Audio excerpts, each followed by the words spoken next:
Before we get started, can you please subscribe to our YouTube channel and click the alert notification to get our latest content? Hello everyone, it's Brian from Home Painters. I'm actually thrilled to bring you our next video, and this is going to be on how much it costs to paint a 1,600 square foot interior house in the Toronto GTA area. So what I'm going to first do is I'm going to talk about how much it costs. Second thing I'm going to do is talk about how long it takes. Third thing I'm going to do is talk about what affects the cost of the painting, and in other words, how can you get a better price with your painter. And then the final thing I'm going to do is what to look for in a painter. Okay, the first thing is the cost. So I'm going to go on the model of a 1,600 square foot house. For walls only, I'm going to start with walls because that's usually the most common and the most important. That starts at about $2.25 to $2.25 per square foot to about $3 per square foot. And this is assuming 8 to 9 foot ceilings. Most homes in Toronto are about 8 to 9 feet high. So I'm going to go on approximations, $2.25 to $3 per square foot. And when we do that, we come up with about, I'm just going to do some quick math, times 16 times 225. So it's about 1,600. Yeah. Sorry, what is that? No, 3,500. 225 times 16. Yeah, about 3,500, 3,600 per square foot. And $3 per foot, you're looking at about 4,800 on the high side. So I'd say if you're looking for the walls only, somewhere around 3,600 to about 4,800, 5,000 on the high side.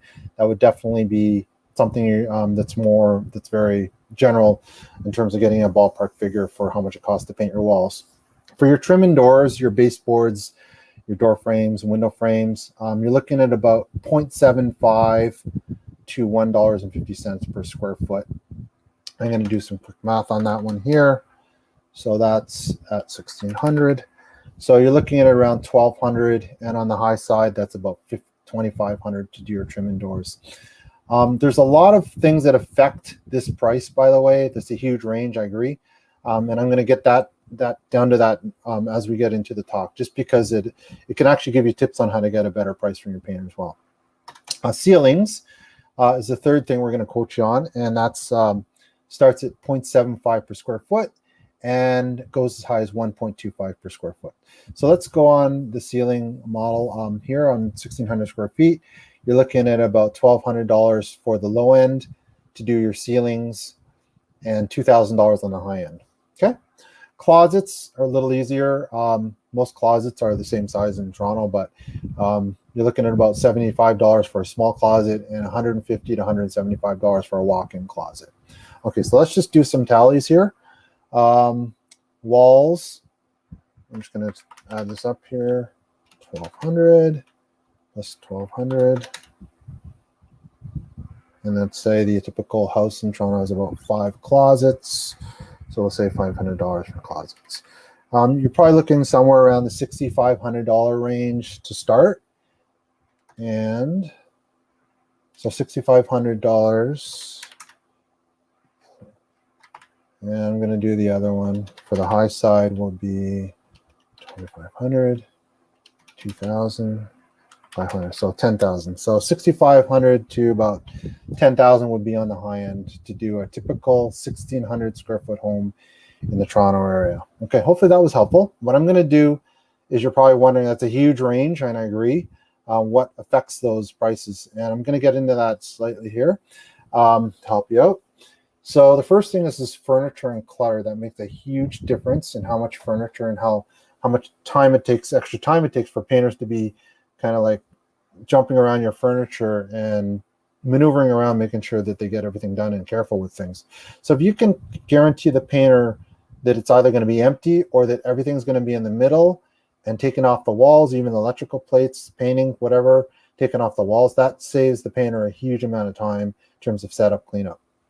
The other thing that makes a huge difference is how soon you need it done and how fast you need it done. For example, if you want it done sooner than later, the chances are they might need to charge you a little more just because they have to make amendments in their schedule, and how fast they want it done. For example, if you need it done in 1 or 2 days versus 5 or 6 days, the chances are it's going to be more expensive as well. And the reason why is just because they have to allocate more resources, more time, more effort to make that happen. Okay.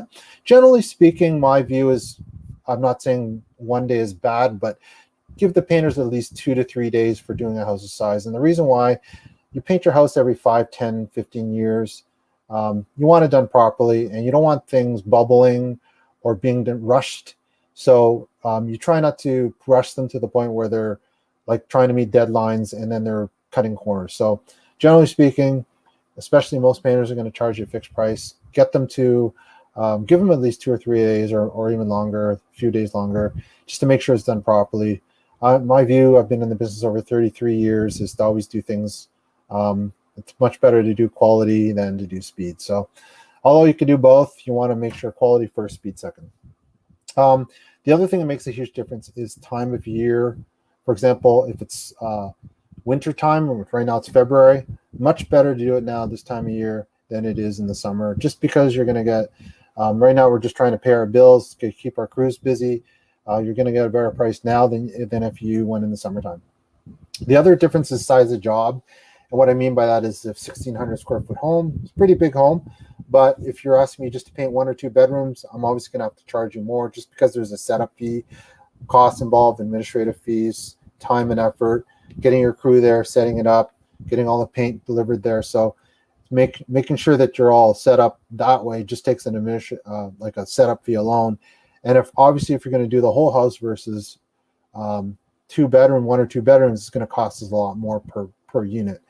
At minimum, usually I try to convince customers to at least do their main floor and maybe the hallways is a smart thing to do, just because that's usually the easiest parts to move and the most obvious that people see. So the main floor and the hallways is a good thing to start with, and then bedrooms and basement can be done another stage or another time, of course. The other difference that makers in terms of price is the number of colors. So on a 1,600 square foot house, you could choose as many as 4 to 5 colors, which is pretty normal, like 1 per bedroom and maybe the 1 for the main floor, as well as the upstairs. But if you go, for example, 1 or 2 colors, then you could probably get the price down a little better, just because it's less time and effort for the painter to have to manage that.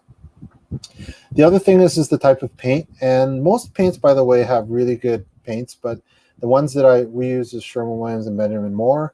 Behr is good. Deluxe has some good paints too, but generally speaking, try to go with their top line, or at least their mid to top line. Doesn't usually pay for cheap paint, just because it costs the painters more time and it doesn't last as long, scuffs up easier. So you want to make sure they use good paint. The other thing that makes a difference on price is payment terms. For example, some companies allow you to pay by Visa, MasterCard, which is great. But if you could pay by e-transfer, check, or cash, is a lot easier, and there's no administrative fees in most cases involved in that. Whereas Visa, I know they charge you at least 2 to 3%. So yeah, obviously, if you go check or e-transfer, it's a lot more convenient and a lot more cost affordable for the painter as well. The other thing, which is probably the biggest, which I should have probably mentioned first, was the amount of prep. And this is the reason why is because lath and plaster is very common in Toronto, the older homes. It's definitely going to be more expensive if it's plaster walls versus drywall, which is the newer type of walls that people finishes that people use. And the reason why, because it's just amount of prep. Almost always there's more prep issues, more filling, more sanding, more caulking, all that stuff, and priming. To make sure that it's the surface is good for the finish coat to adhere to it and it looks good. Then drywall. So lath and plaster, almost guaranteed it's going to be more expensive than drywall. The other thing that makes a difference is if it's new construction or a reno project, or if it's just a general repaint. And the reason why, again, prep. Always with new construction, there's more prep and more involved, more filling, more sanding. Also, the expectation is higher, making sure that the everything's done is perfect and looks as good as the new construction. So usually the painter will always charge a little bit more to make sure that that's done properly, the prep, and make sure that the expectation of the prep is done more. So when the finished coat goes on, it looks really good. The final thing is the difficulty of the job. For example, if you got a really high ceiling, if there's a full finish involved, or if there's wallpaper removal or installation, any amount of spraying, or if there's accent walls when you pick the colors, that's going to be more expensive than obviously if you just go straight paint, brush and roll, which is pretty easy, much easier for most painters. To do the other stuff, it's more niche stuff, and it's more bringing in certain guys, certain painters, certain employees to make sure that they get that job done properly and make sure they can execute on the job. The other thing I'm going to talk about is timing. The typical 1,600 square foot house should be done in a week or less. Most painters should bring at least 2 painters, 2 to 3 painters. So it's very normal to have it done in a week or less. If it takes a little longer, it's not the end of the world, but you want to, try not to make it longer than 5 to 7 days in a row, because after that it starts getting cumbersome on you, the homeowner, and you want to make sure try to make sure they can commit to getting it done in 5 to 7 days. If you want it done sooner, definitely that can usually be executed. But as I said, always quality over speed. In the end, you paint your house once every 10 years, 5, 10, 15 years. You want it done properly. In my view, quality over speed every day. Okay. And then the final thing I'm going to talk about is what to look for in a painter. General ideas. You want to make sure they're responsive. They return your calls, texts, emails in a reasonable amount of time, at least 24 hours or less. If they can do it faster, even better. The faster, the better, obviously. And it's important that they're returning your calls. When they do come out and give you a price, they can get it to you either on the spot or within 24, 48 hours. Because obviously, if they're taking too much time to even do that, they're probably going to take even longer when it comes to producing the job. So make sure their responsiveness is reasonable. You want to make sure they're fully insured. WSIB, general liability insurance, criminal background checks, goes without saying. WSIB and general liability insurance is the main thing, just because obviously for paint spills, plumbing issues, anything can happen. You don't want to be on the hook for that liability wise. And injury, I mean, it's as simple as stubbing a toe. You don't want to be on the hook for taking care of painters' liability issues if they get injured as well on your job site as well. So that's really important. Of course, criminal background checks is good to have as well, knowing you can trust the painters and that whoever's in the house, you don't have to be babysitting them all day long. The other thing that makes a huge difference is years in business and track record. And how you can usually tell that is you don't want to just make sure they've been painting a while, but you want to make sure they've been around for a long time and painting in Toronto for a long time. And how you can tell that is just by going on their online reviews and seeing how far it dates back. HomeStars is a great resource for that, as well as Google. Generally speaking, you want them at least 5 to 10 years minimum of history. And the reason why is because if they just started business tomorrow, you just don't know how long they're going to be around and how much incentive they're going to have to do a great job if they're not online and they haven't established a track record and a brand. And accountability is a big thing in our industry. I mean, doing what you say is a huge thing, customers tell me.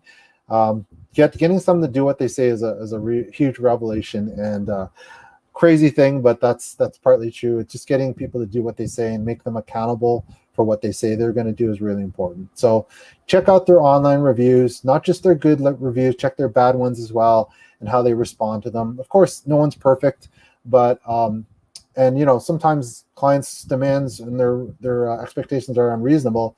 It's how the painter deals with that and how they deal with adversity is probably the most important thing you want to deal with, rather than just how many great reviews they have, because everyone's painted a lot of homes, but how many dealt with bad reviews and how do they deal with them? And is that kind of a painter, is that the kind of guy I want to be working with in a worst case scenario? Chances are you're not going to be the worst case scenario, but usually whenever someone writes a bad review, it's because of something they really did wrong. And are they willing to stand up for it and take care of you despite all the situational differences? And that's really important. And if they're reasonable as well, if the painter's reasonable in how they deal with the issue, and if they're serious about taking care of the client in the end.